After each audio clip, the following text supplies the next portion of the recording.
Bismillah, alhamdulillah, salatu wassalamu ala sayyidina Rasulillah Muhammad bin Abdullah wa ala alihi wa sahbihi wa man walah wa ba'du. Seperti dijanjikan sebelum ini, kita akan membaca kitab Risalatul Mu'awanah karangan Al-Imam Al-Qutub Abdullah bin Alwi Al-Haddad. Judul asli kitab ini adalah Risalatul Mu'awanah wal Mudhaharah wal Mu'azarah. Risalatul Mu'awanah, risalah saling tolong menolong, Mudhaharah, saling bahu-membahu, wal mu'azarah, lebih kepada nasihat dan juga menjelaskan tarekat perhubungan jalan yang menghubungkan kita dengan Allah melalui amal. Diterjemahkan oleh Al-Habib Ahmad bin Smith. Semoga Allah Subhanahu wa taala merahmati, angkat darjah dari Imam Abdullah bin Al-Haddad dan juga penterjemahnya Al-Habib Ahmad bin Smith di sisi Allah Subhanahu wa taala, dan diberikan ganjaran atas khidmat mereka dengan ilmu dan menyebarkan ilmu hingga pada hari ini kita masih memanfaatkan karangan Al-Imam Abdullah bin Al-Haddad dan terjemahan daripada Al-Habib Ahmad bin Smith. Semoga Allah mengangkat kedua-duanya darjatnya di sisi Allah Subhanahu wa taala dan memberikan ganjaran kepada kita semua dan memberikan manfaat kepada kitab yang akan kita baca. Maka kita mulakan dengan pembacaan Ummul Kitab untuk mendapatkan berkat daripada Allah Subhanahu wa taala. Ala hadhihi qasara shamala kharadin wal akhirah wa ala ma nawa ahluna salafana salihun. Anna Allah yadkhilni yatina fi niyatihim wa amalana fi amalihim. على هذه النية وكل صار شامل آخر الدنيا والآخرة وإلى حضرة النبي محمد صلى الله عليه وآله وسلم. الفاتحة. الرحمن الرحيم مالك يوم الدين صراط المستقيم صراط الذين أنعمت عليهم غير المغضوب عليهم ولا الضالين آمين. Yang ada kitab di rumahnya boleh mengikuti, dan kitab ini ada di, saya ingat ada di mana, dekat Pustaka Nasional. Diterbitkan oleh Pustaka Nasional. Sangat boleh berhubung dengan Urustia bila ada yang mahu mendapatkan kitab ini. Kitab ini cukup istimewa disebabkan oleh karena kitab ini ditulis oleh Imam Abdullah bin Al-Haddad dalam kondisi beliau yang kehilangan penglihatannya, namun masih dapat menulis kitab-kitab yang cukup berharga dan bernilai. Salah satunya adalah kitab Risalatul Mu'awanah ini yang ditulis atas permintaan salah seorang arif, salah seorang Qutub Al-Habib Ahmad bin Hashim. Datang kepada beliau meminta agar supaya menuliskan tulisan untuk menjadi nasihat kepada beliau adalah Al-Habib bin Hashim. Maka ditulislah kitab Risalatul Mu'awanah. Al-Habib bin Hashim dia seorang qutub, seorang arif, meminta kepada arif yang lebih arif, meminta nasihat. Ada menunjukkan adam istighna al-insan minan nasihah. Tidak boleh seorang itu merasa cukup untuk tidak menerima nasihat dengan alasan kita sudah belajar, kita sudah alim, kita sudah jadi ustadz, kita sudah jadi syekh, kita sudah punya ma'had, kita sudah punya madrasah, kita sudah banyak pengikut, kita sudah banyak followers. Kesemua itu bukan menjadi halangan dan tak boleh pun menjadi penghalang untuk kita mengambil nasihat daripada orang lain. Bila Al-Imam Ahmad bin Hashim sahaja seorang qutub, seorang arif meminta nasihat, apatah lagi kita. Oleh sebab yang demikian, kitab yang sedang kita baca ini bukan sembarang kitab. Ditulis oleh seorang qutub kepada seorang qutub. Ianya adalah merupakan tulisan yang begitu berfaedah, bermanfaat. Hanya kembali kepada hati kita pada cara kesediaan nak menerima ilmu itu. Ilmu ini diberikan oleh Allah Subhanahu wa taala daripada apa yang tersirat dan apa yang tersurat. Sejauh kesediaan kita untuk menerima ilmu, maka sebanyak itu diberikan oleh Allah Subhanahu wa taala. Kehadiran seseorang dalam majelis ilmu bergantung kepada kesediaannya untuk mendapatkan ilmu. Umpama orang yang datang ingin beli beras, contohnya. Satu bawa mangkok kecil yang boleh cukup 1 cupak. Ada satu lain, yang lain bawa periuk besar. Yang dibeli sama beras, namun kuantitinya beza. Yang satu dapat 1 cupak, yang satu dapat 1 periuk. Apa yang membezakan? Yang satu membawa bekas yang kecil, yang satu membawa bekas yang besar. Walaupun tempat belinya sama. Ilmu ini demikian. Kita datang untuk majelis ilmu bergantung kepada kesediaan. Wadah apa yang kita bawa, bekas sebesar apa yang kita bawa. Semakin besar, semakin banyak ilmu yang didapat. Moga-moga Allah Subhanahu wa taala memberkati majelis kita dan menjadikan hati ini terbuka lebar untuk mendapatkan nafahat al-waridat dari Allah Subhanahu wa taala berupa manfaat ilmu yang ditulis oleh Imam Abdullah bin Ali al-Haddad, insyaallah. Bismillahirrahmanirrahim. Qala radhiyallahu anhu fi kitabih Risalatul Muawanah wal Mudhaharah al Mu'azarah. Bismillahirrahmanirrahim. Saya terus baca kepada terjemahannya sahaja. Segala puji bagi Allah yang Esa lagi kaya, Maha Pemurah dan banyak memberi. Rezekinya berlimpah ruah, Maha Pembelas, lagi Maha Berbudi. Dialah yang mengutus Muhammad penutup para nabi dengan perutusan daripadanya kepada sekalian manusia dan jinni. Dia menurunkan ke atasnya pula kitab Al-Furqan, kitab yang terkandung di dalamnya segala petunjuk buat manusia, dengan bermacam-macam keterangan yang merupakan pimpinan dan pembeza. Maksudnya pembeza di sini daripada hak dan batil. Dan disyariatkan bagi umatnya apa yang pernah diwasiatkan dengannya kepada Nuh, Ibrahim, Musa, Isa pun sama, merujuk kepada wasiat at-taqwa wa laqad wassayna alladhina utul kitaba min qablikum wa iyyakum anittaqullah. Kami, yakni Allah telah berwasiat kepada kamu dan kepada umat-umat sebelum kamu dengan wasiat takwa. Setiap nabi diutus oleh Allah diingatkan untuk mengingatkan ketakwaan kepada umatnya dan juga kepada kaumnya. Oleh sebab itu menjadi dasar dalam wasiat untuk memulai dengan ketakwaan kepada Allah Subhanahu wa taala.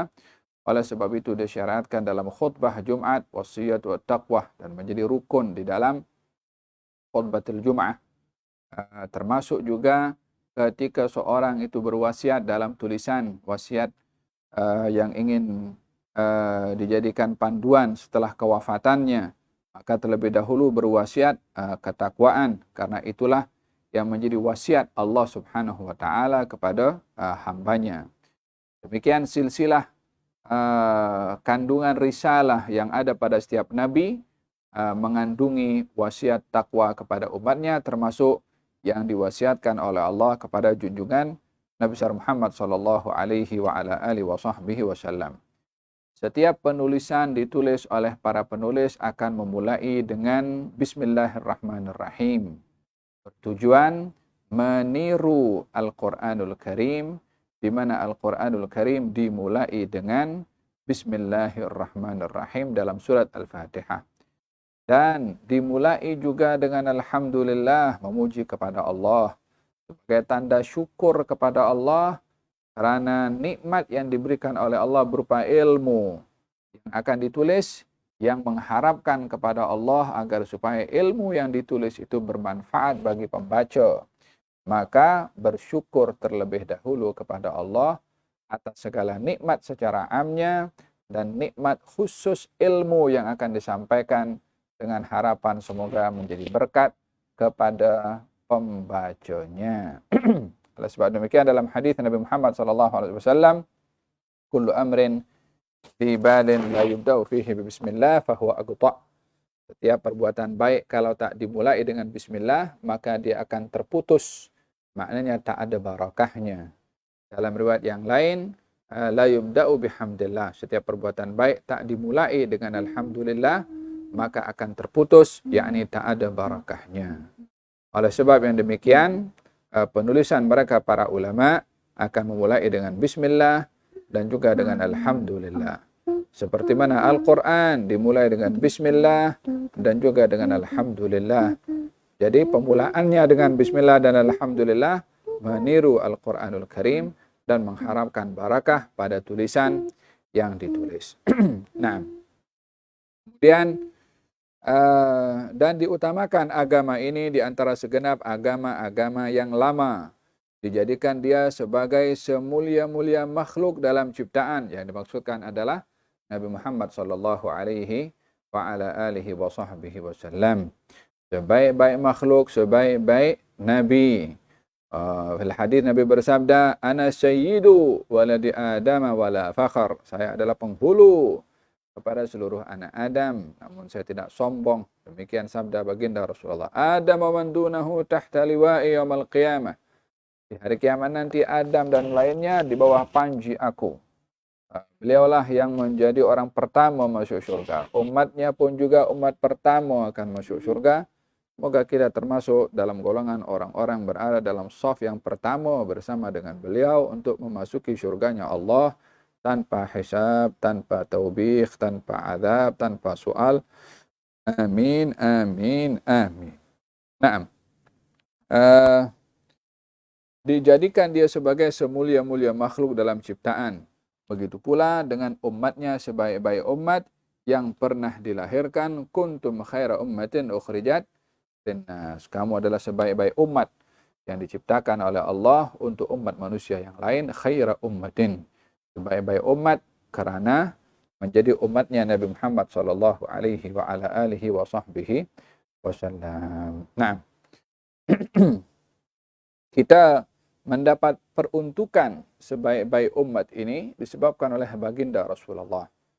Namun, sebaik-baik umat ini memiliki kriteria supaya kita tidak termasuk daripada orang yang berpeluang menjadi sebaik-baik umat, namun tidak menginsafi kriteria itu.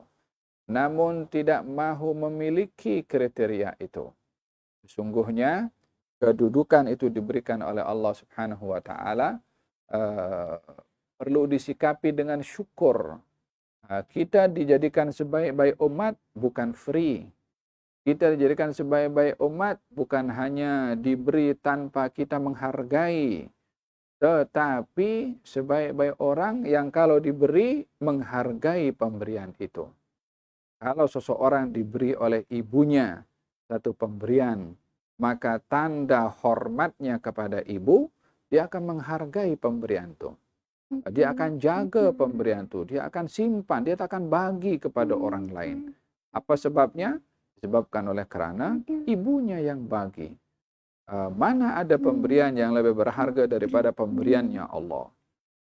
Maka dengan demikian pemberian itu perlulah disikapi dengan syukur kepada Allah Subhanahu wa Ta'ala dengan merealisasikan kriteria yang disebutkan oleh Allah untuk menjadi sebaik-baik umat. Apakah itu kriteria yang Allah sebutkan untuk seorang menjadi sebaik-baik umat? Ta'muruna bil ma'rufi wa tanhauna 'anil munkari wa tu'minuna billah.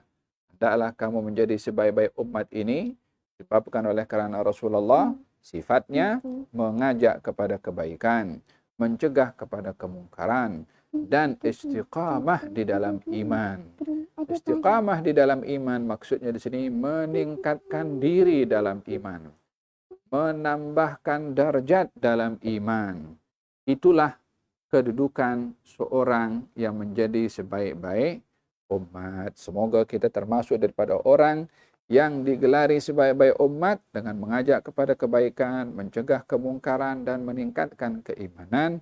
Amin, amin, amin. Nah, mereka beriman kepada Allah dan hari penghabisan, menyuruh berbuat kebaikan, mencegah dari kemungkaran. Ini kriteria sebaik-baik umat tadi. Mereka di atas takwa, saling bantu saling berbantu bantuan. Mereka terhadap dosa dan permusuhan sangat jauh dan tidak berkeinginan. Yakni sifatnya orang yang baik, sebaik-baik umat ini mencegah diri daripada perbuatan maksiat, menjauhkan diri daripada perbuatan yang dilarang oleh Allah dan segera melakukan perkara yang baik. Ada sesuai dengan firman Allah Subhanahu wa taala, wasari'u ila maghfiratin min rabbikum wa jannatin 'arduha as-samawati wal ard. Yani segeralah kamu untuk meraih pengampunan daripada Allah. Ya ayyuhalladzina amanu istajibu lillahi walir rasul. Wahai orang beriman, segera kamu menjawab, merespon seruan yang datang daripada Allah dan juga Rasulnya bila mana ingin memberi kehidupan kepada kamu. Dan tanda sebaik-baik umat ini bukan hanya mengajak orang berbuat kebaikan, bukan hanya mencegah orang daripada perbuatan yang mungkar, bukan hanya meninggikan dalam keimanan, namun pada masa yang sama dirinya itu yang pertama berbuat sebelum suruh orang. Dirinya pertama yang melakukan kebaikan bila mana dia mengajak orang berbuat baik. Dirinya dulu menjauhkan diri daripada perbuatan mungkar sebelum dia menyuruh orang lain menghindarkan diri daripada perbuatan yang mungkar. Nah, mereka terhadap dosa dan permusuhan sangat jauh dan tidak berkeinginan. Mereka terhadap salat sangat senang membangunkan. Alladzina hum fi salatihim daimun. Mereka yang dalam salatnya berterusan.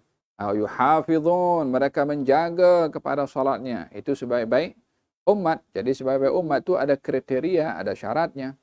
Nah, dan terhadap zakat tidak pernah ketinggalan.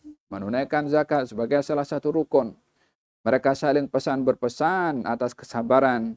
Dan pada jalan Allah subhanahu wa ta'ala mereka terjun ke medan. Yakni tidak malas untuk berdakwah, tidak malas untuk menyampaikan. Mereka tidak pernah takut maki orang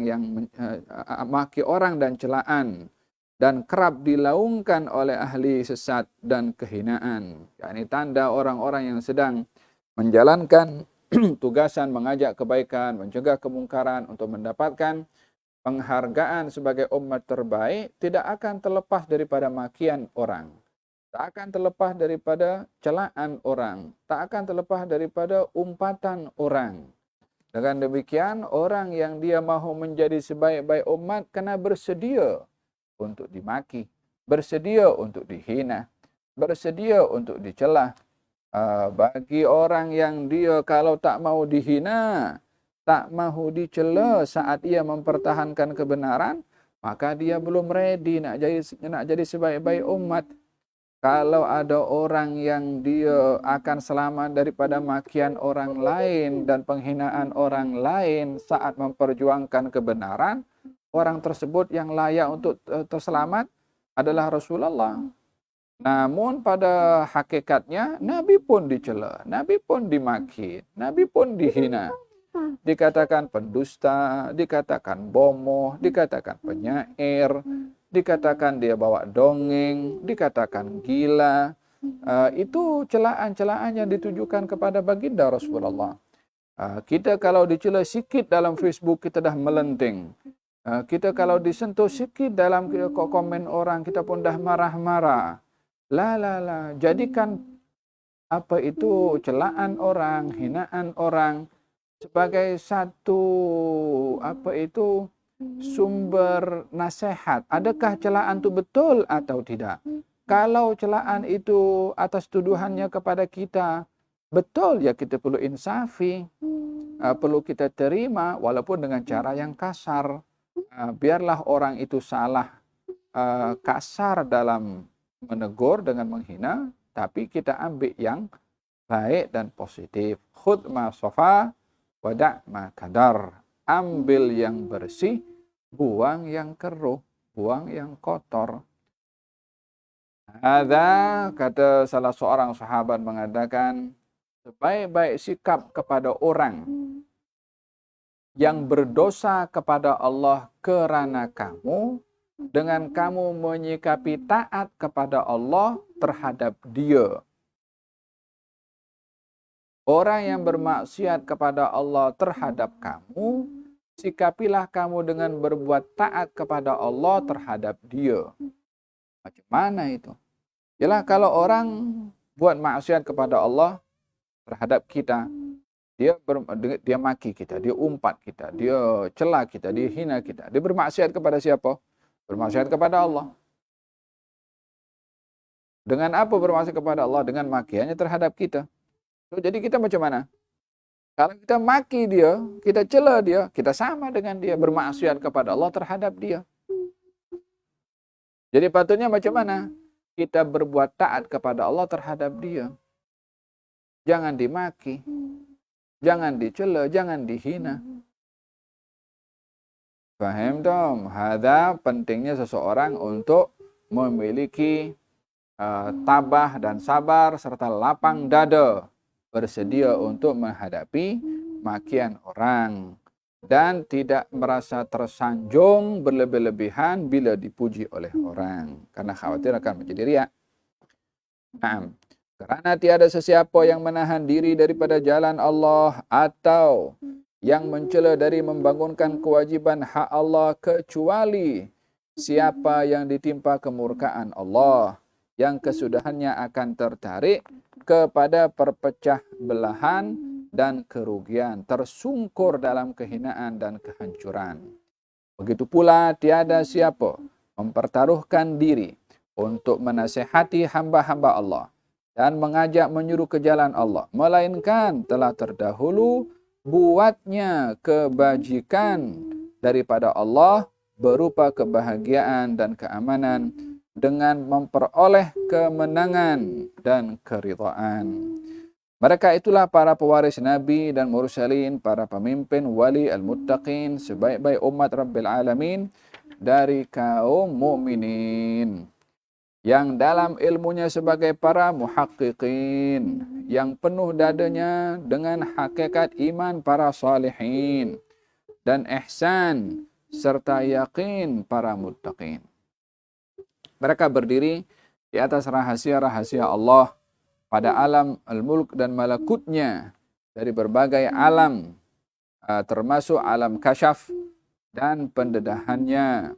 Mereka tiada mencapai semua keutamaan ini dan mereka tiada sampai kepada semua martabat ini melainkan dengan kebaikan pengikutan mereka dan kesempurnaan kepatuhan mereka ke jalan yang dipimpin penganjur semua umat yang diutus oleh Tuhan Rabbil Alamin, yakni Nabi Muhammad SAW sebagai rahmatnya, yaitu hamba Allah dan juga Rasulnya, yaitu kekasih Allah dan kesayangannya, Halilullah dan pengiringnya, junjungan kita Nabi Muhammad SAW,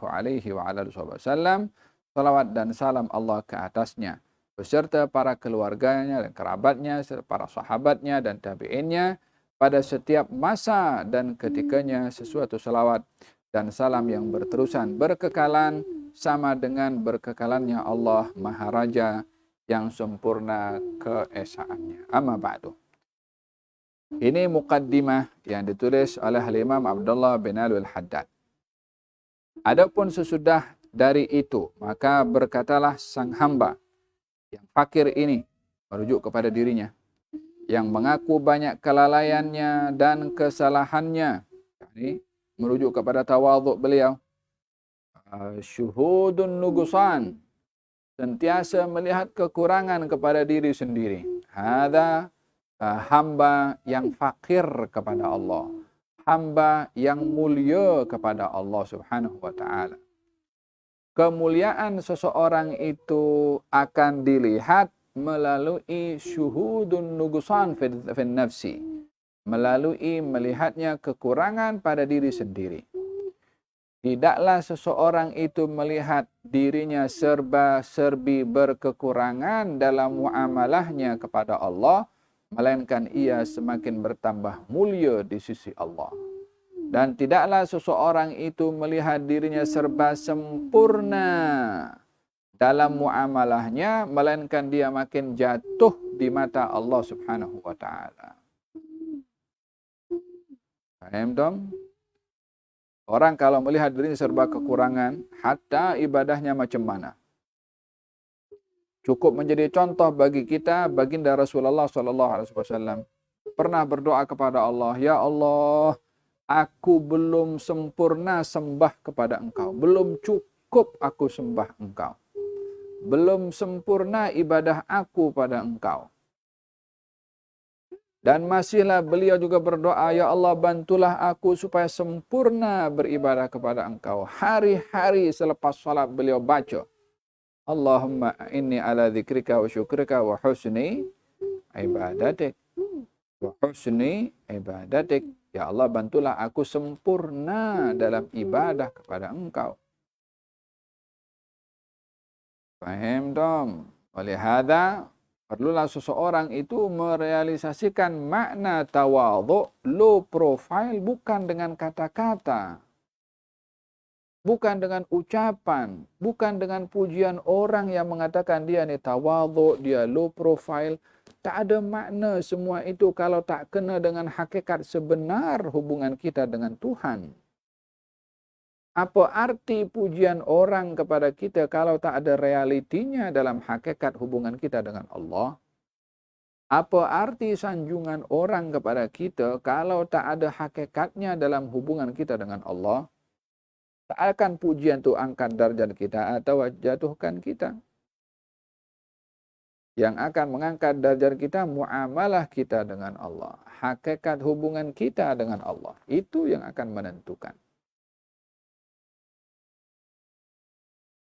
Faham tu? Melihat Imam Abdullah bin Al-Haddad mengaku akan menyatakan al-fakir ini yang mengaku banyak kelalaian dan kesalahannya, yang mengharap keampunan Tuhannya yang maha berkuasa dalam serba-serbi. Syarif Abdullah bin Alwi Al-Haddad Alawi Al-Husaini, moga-moga Allah saja yang mengampuni bagi dirinya dan sekalian datuk neneknya yang terdahulu. Memberitahukan tentang nasabnya dan baktinya kepada pendahulunya. Memperkenalkan dirinya, siapa dirinya, beritahukan Imam Abdullah bin Al-Haddad. Kemudian digelari dengan Alawi. Al-Alawi maksudnya merujuk kepada satu keluarga Alawiyin atau Ba'alawi atau Ali Abi Alawi. Apa maksudnya itu semua? Merujuk kepada orang pertama yang diberi nama Alawi, yang daripadanya keturunan turun-temurun di Hadramaut. Di Hadramaut. Ianya berbeza kepada Alawi yang nisbahnya kepada kelompok-kelompok tertentu di negara-negara lain, yang mereka memiliki nisbah itu adalah kepada nama daerah atau nama kawasan. Jadi bila mana sebut Alawi atau Alawiyin atau Ba'alawi, maka hendaklah dilihat apa itu takrifnya, definisinya. Jadi supaya tak keliru, nanti kalau sebut Alawi ini merujuk kepada golongan tertentu yang apa itu ada tasyayyuk ke atau ada kecenderungan kepada Syiah ke dan seterusnya, ataupun kelompok yang dinisbahkan zalim kepada rakyatnya dengan nama gelaran itu. Tidak begitu. Nama mungkin sama, tapi kontennya tidak sama. Bila dirujuk kepada Alawi atau Ba'alawi, merujuk kepada salah seorang bernama Alawi bin Ubaidillah bin Ahmad bin Isa ibn Muhammad An-Naqib ibn Ja'far ibn Ali Al-Uraidi ibn Ja'far Al-Sadiq ibn Muhammad Al-Baqir ibn Ali Zain Al-Abidin ibn Husain bin Ali bin Abi Talib wa ibn Fatimah binti Rasulullah sallallahu alaihi wasallam. Merujuk kepada seorang bernama Alawi bin Ubaidillah. Alawi bin Ubaidillah ini orang pertama yang berada di Hadramut. Keturunannya itu dinamakan Alawiyin. Nah, maksudnya yang nasabnya kembali kepada Alawi bin Ubaidillah. Atau Ba'alawi, keluarga Alawi. Yang merujuk kepada Alawi bin Ubaidillah. Mereka golongan Ba'alawi ini, golongan Alawiyin ini, adalah pegangan mereka ahli sunnah wal jamaah.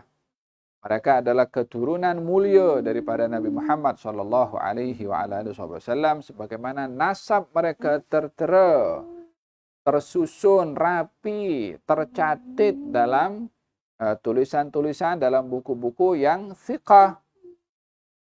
Bahkan kalau dilihat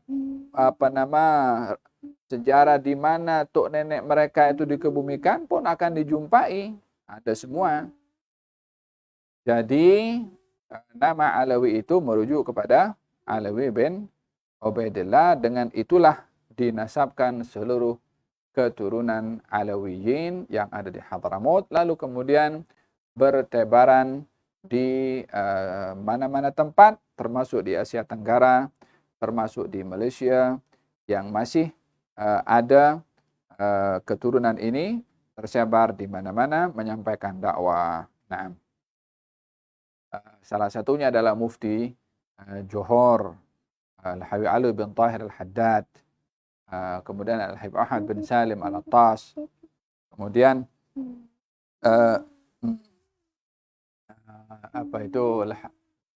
di Singapura Al-Habib Nuh bin Muhammad Al-Habshi. Kemudian ya, yang memegang Masjid Ba'alawi, pengasasnya Muhammad bin Salim Al-Attas. Kalau di Indonesia, walhasil ramailah mereka ini kembali kepada Alawiyin yang pegangan mereka adalah Ahli Sunnah wal Jamaah. Imam Abdullah bin Al-Haddad mengatakan, wa kun asy'ariyan fa'tiqadika fahuwal manhalus safi aniz zaghi wal kufri. Berpeganglah kamu, ini nasihatnya Imam Abdullah bin Al-Haddad, keturunannya Alawiyin, daripada Ahlul Bait Rasulullah sallallahu alaihi wasallam, keturunan Nabi sendiri juga. Apa katanya? Wa kun asy'ariyan. Berpeganglah kamu kepada Imam Abul Hasan Al-Asy'ari dalam akidah.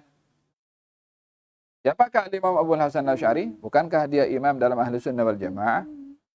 Bukankah definisi Ahli Sunnah wal Jamaah itu adalah pegangan akidahnya kepada Al-Imam Abul Hasan Al-Asy'ari, dan fiqahnya berpegang kepada salah satu madhab yang empat, dan tasawufnya merujuk kepada Junaid bin Muhammad Sayyid al-Ta'ifah, dan juga merujuk kepada Imam Hasan al-Basri, Imam Ali Zainul Abidin, merujuk kepada Sa'id bin Jubair, merujuk kepada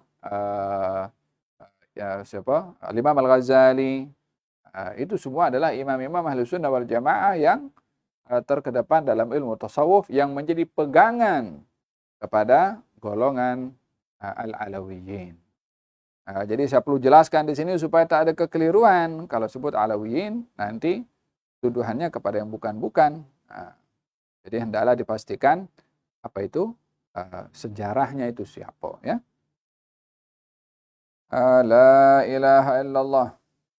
Al-Imam Abdullah bin Al-Haddad pegangan fiqahnya Syafi'i, sehingga dalam bukunya pun juga, kalau kita tengok buku Imam Abdullah bin Al-Haddad, akan dijelaskan di sini tentang latar belakangnya dari segi Syafi'i, yakni Al-Imam Abdullah bin Alwi Al-Haddad Al-Hadrami Al-Syafi'i. Penulisnya adalah Imam Abdullah bin Al-Haddad daripada Hadramut, Syafi'i, pegangannya Syafi'i. Ini tulisan Arab yang original. Ada Al-Imam Abdullah bin Alwi Al-Haddad penulis. Secara ringkas beliau ini dilahirkan di masa kecilnya di satu qaryah yang tidak jauh daripada Tarim. Di masa kecilnya beliau kehilangan penglihatannya, namun seperti biasanya Allah tidak mengambil satu bahagian daripada seorang hambanya, melainkan Allah menggantikan dengan yang lain. Kita kadang-kadang tengok macam-macam kan, ada dekat klip video ada seorang yang dia tak cukup tak cukup matang akal fikirannya, tapi boleh hafal Quran, boleh ingat. Ada orang buta hafal Quran dengan begitu lancar dan lebih kuat hafazannya berbandingkan kepada orang yang ada penglihatan, ada kepakaran kepada mereka ini yang tak ada pada yang lain. Allah tidak mengambil satu organ daripada seseorang kecuali menggantikan dengan yang lainnya. Salah satunya Imam Abdullah bin Al-Haddad yang masa kecilnya ketika kehilangan penglihatannya, Allah Subhanahu wa taala gantikan dengan nurul basirah, yakni dengan penglihatan di dalam hati, dan itulah yang menjadi keutamaan bagi seseorang. Berapa ramai orang boleh melihat dengan matanya, namun ia buta hatinya. Berapa banyak orang tidak dapat melihat dengan matanya, namun hatinya bersinar. Allah berfirman, innaha la ta'mal absar walakin ta'mal qulubul lati fis sudur. Ianya adalah bukan buta pada penglihatan, yang berbahaya itu adalah bila buta pada hati. Ini kalau buta hati, tak nampak kebenaran, tak nampak iman, tak kenal Tuhan, walaupun matanya itu boleh melihat. Faham tak? Walihada perlu seseorang itu memerhati tentang pandangan hatinya. Al-Imam Abdullah bin Al-Haddad diberikan nurul basirah oleh Allah Subhanahu wa taala sehingga perjalanan hidupnya antara ibadah dengan ilmu, sehingga hari ini tulisan beliau dimanfaatkan, diterjemahkan kepada berbagai macam bahasa, yang kita pada hari ini bertuah untuk membaca tulisan Al-Imam Abdullah bin Alwi Al-Haddad. Kita akan teruskan setelah mukaddimah yang dibacakan tadi dengan kupasan yang akan dibahaskan pada pertemuan yang akan datang insya-Allah.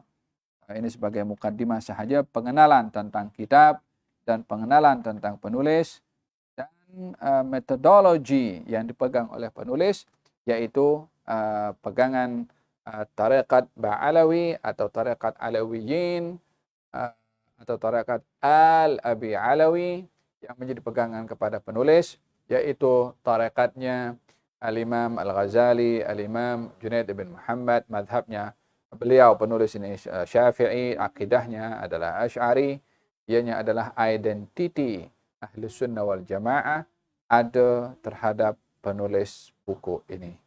Menunjukkan kalau penulis ini adalah imam daripada Ahli Sunnah wal Jamaah. Moga-moga Allah Subhanahu wa taala memberikan manfaat kepada kita, dan moga-moga Allah Subhanahu wa taala memberikan keberkatan dengan ilmunya Al-Imam Abdullah bin Al-Haddad, dan moga-moga Allah Subhanahu wa taala buka hati dan minda kita untuk memahami rahasia yang disimpan pada ilmu yang diberikan oleh Allah kepada para aulianya, dan moga-moga Allah Subhanahu wa taala hidupkan kita dalam kebenaran dan matikan kita dalam keadaan benar dengan kalimat la ilaha illallah Muhammadur Rasulullah sallallahu alaihi wa ala alihi wa sahbihi wasallam. Wallahu taala a'lam.